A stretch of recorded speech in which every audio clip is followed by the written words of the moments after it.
You're not gonna believe what I found here. Freaking some damn brisket trimming just fucking falling out of the sky.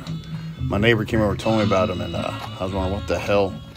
She was scared of some dead animal. I said, no, those are brisket trimmings. I know exactly where those things came from. Someone's playing a little happy drunk and threw them out of the truck. I know you are. So I said it's just I couldn't really cook them, so I was gonna bury them or burn them off. Right. It's kind of recap everything I've been doing for the last since the last video. Kind of a stretch of just projects that is, man, had a whole bunch of kind of weird shows, what happened, and miscellaneous paintings and ins and outs of BS over the I guess since like November maybe. Oh yeah, Ranch Candy blew out.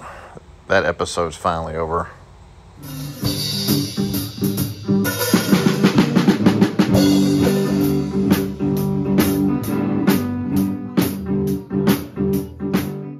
You know, I also set up over at Center Point through Justin's place, Central Provisions. There's 2 paintings among other loose projects I threw over there. You know, speaking of Redford, this is a map that Justin made of the corral. Kelly has a call over there. We actually shot videos on it, married stuff over there.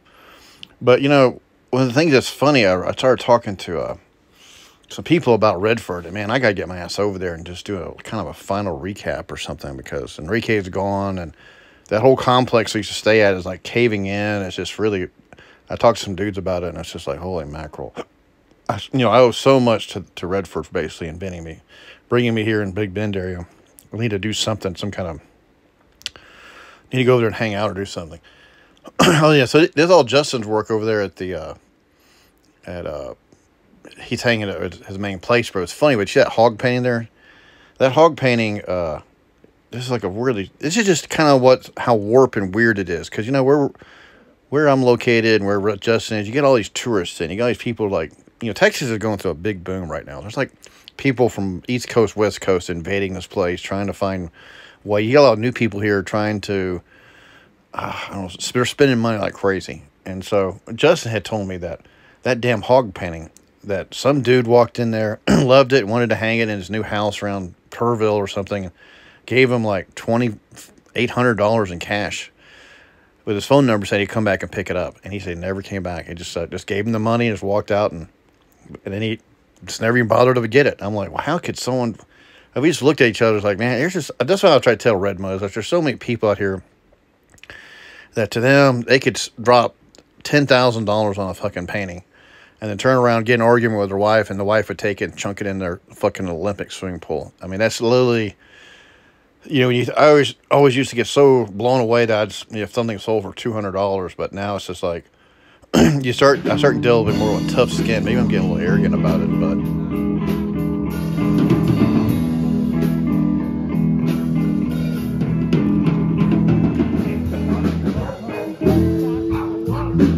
I've fallen in love with something. That's what it is.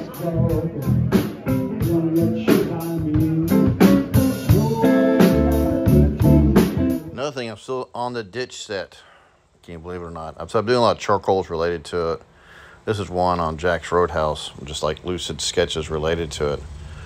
And I went back over to Jack's Roadhouse again, and actually I'm gonna do another one, another picture. But this is the main one. I think I've been running. This thing has been rolling around for freaking, I don't know how long. I don't know how many years I've been doing this one painting. Well, it's going to be the basis for this other one called Dustin's Wake that I'm going to do a picture on, I guess this month sometime.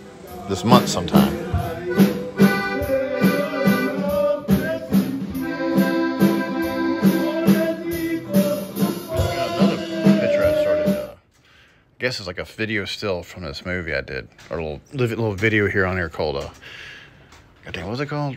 It's another hog smoking video I did. I fucking, what the hell's the name of it? But I thought it'd be a good idea for a sketch, so I ended up making that.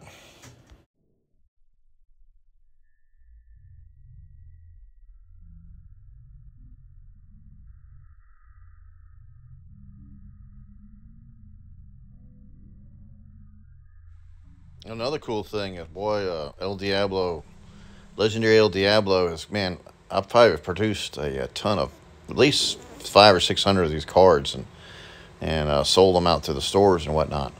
I got a couple more. I even did a painting kind of loosely based on it. And actually, there's two more of him I'm going to do. This actually photo, I didn't do this one. This is Jennifer Pitninger. She was there taking photographs too. So we're going to have two. I know also I mentioned that this is going to be kind of like the future, I think. This large, kind of like abstract. I told myself I got to learn the language of the desert and turn the drama down some and just deal with things I see out here and try to duplicate them in some way or another. I don't know how that's going to happen, but you know, another stupid thing I got all into was drinking beer and eating barbecue on top of these ladders. I was trying to get Colt to go over there, and I was going to try to build up his self-esteem by when you stand up over the pit and you're looking out over everybody, and people drive around, they see you eating that barbecue plate or eating a chicken leg over the barbecue. It gives you an elevated sense of superiority, and I was trying to tell that to Colt to help build his low self-esteem to get out there and play. He had a little thing coming up at the end of this video, like a little song he made. It's kind of interesting. Okay, another thing I ended up doing was kind of doing this inspired copy of this painting by, this is a photograph of this guy named Bear Hollis. He used to have these burn barrels. This is back in like the 60s and 70s, and he was like a local dude, and I ended up making a painting and putting in this local auction or charity auction. That's the kind of stuff they auction off there, liquor and guns, for this charity deal. And that thing went up to like $800. People couldn't believe that there was something made like that. And I had a couple requests to do some more versions of it. There's an eBay auction, but it's just fun doing that. Then also I got in, this is the build-up for the show over at Ephemeral. I did this, that's a famous bull rider. And so it's just kind of, these are like pictures related to all the stuff. I like these kind of characters you find on Instagram. They have these whole channels, you know, and they're great, they're great material. Like this guy here, Tito. I think it's Tia. There's what they look like. I thought this was a great looking painting here. I would always want to do that.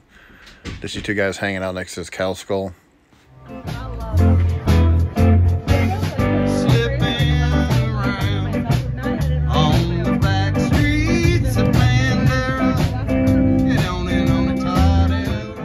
I also ended up taking a photograph of some local.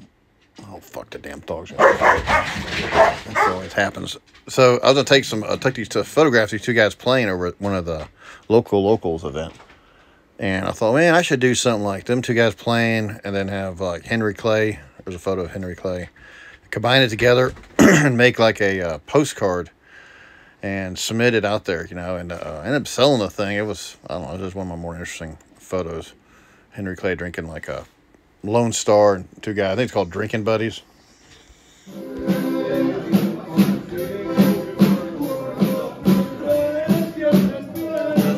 All work related to the build-up for the Ephemeral show. I guess around, was it January or so? December, January. Did Lost Horse painting, and then I did another Debbie. I think it's like a Debbie Does Dallas one. And then I had this, oh, I heard this crazy thing happen here.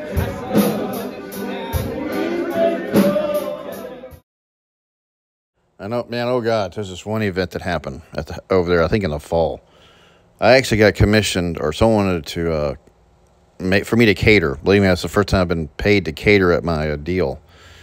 And all these people in Winnebago's from California, it must have been like, like 8 of them. 8 Winnebago. It must have been like maybe 15 people there plus. They wanted me to cater a gig, if you can imagine this. So I made all this, my typical type of food there.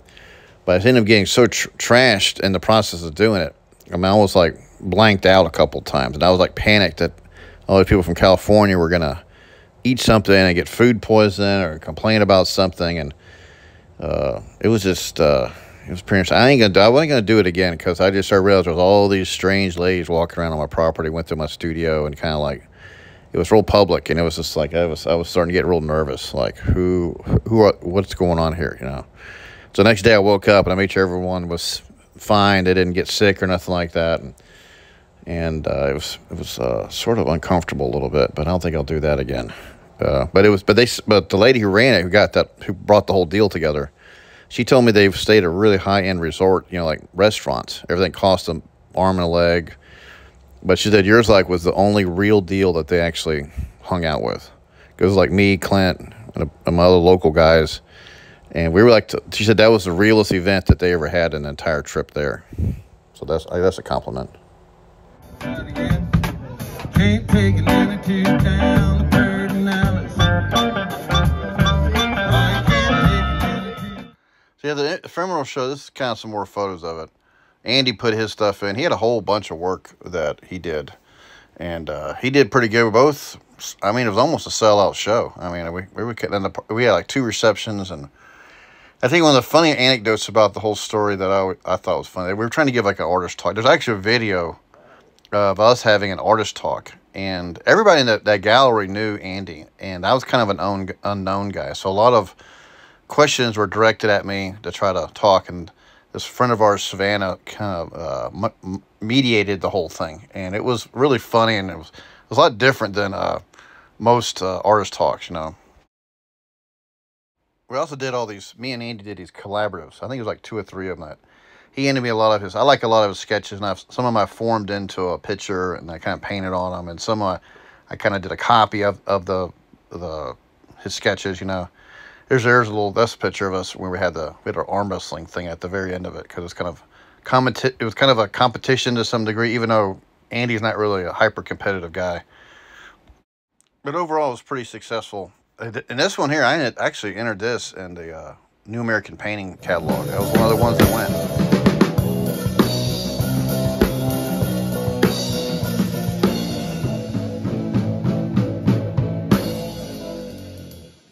Oh, yeah, and there's another thing that happened. So, one of my I guess, you know, a lot of these collectors over the years, I've had a lot of, I don't know how many, maybe like a dozen or so people who probably own over 40 items of mine, which I just find, I always ask, what are they doing with these things, you know? And so one of the collectors, this guy from San Diego, he ended up buying, his name is George too. He ended up buying, he was like probably in his 70s, retired college professor. And all this guy wanted was all the sexy, weird stuff, you know. Like, he liked the femme fatale with gamecocks and very kind of Mexican look and sex scenes. And so I've never had any collector just start mailing me like $1,000 check every month or so. And I was like, what he wanted to keep like a reservoir, like a bar tab or a credit with me. And I was like, I thought this was totally weird. So this is kind of a blitz of all the photos that, you know, I happened to find our exchange. And I started downloading all the things he had bought. I thought I'm just gonna. I thought it'd be kind of fun to post all these things. You know, I wonder if I can get away with it on here because we're all erotic orientated. You know, but it's just art. You know, but it was funny getting to know the guy, and he was pretty vocal character. You know, he had that. It was like I guess the Bukowski curse of just crudeness, and his Facebook was like that. It was, but it was just he just ended up passing, you know, and dying. I had a feeling that's what he was doing because he was sending me money. You know, I think he was like, I'm gonna spend everything I have before I kill over. And but at the same point, I got to a point where it's like I was running a special line of I have stacks of just weird, you know, kind of like inspired porn stuff that I'll start shooting it over to him. You know, it was definitely sad to see him go, but kind of begs the question as to where exactly all this stuff is gonna evolve to. Well, where all the work he has, where it's going to go. I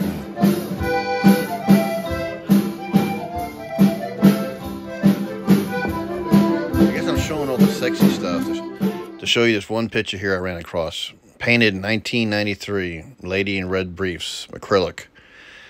I was really proud of this, which to me, I was just pointing out that I have a long continuity going back into the 80s of really bad porn, horror, hell-bent party-type paintings, you know. I mean, like I said, you really can't escape your bad taste. And to some degree, you are where you came from. There's really no getting out of it.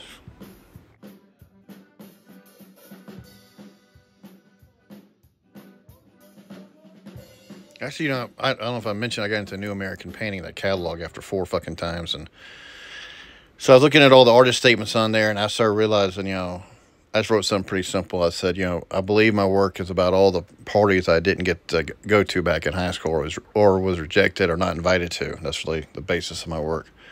I ended up making this whole set of paintings here. This set of 9 was included in the ephemeral show. And I wanted to make sure it didn't get too country sweet or too country nostalgia. I wanted to throw kind of a weird erotic hook into the whole thing to let everything know that it's still raw from the gutter. And actually, I did sell a couple of those paintings, amazingly. The centerpiece had this great barbecue that I made with mac and cheese and smoked chicken. That was the centerpiece of that set of 9. Now it's on the coal. Chicken man,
give a girl a bone, then she'll be your friend. Chicken man, chicken man.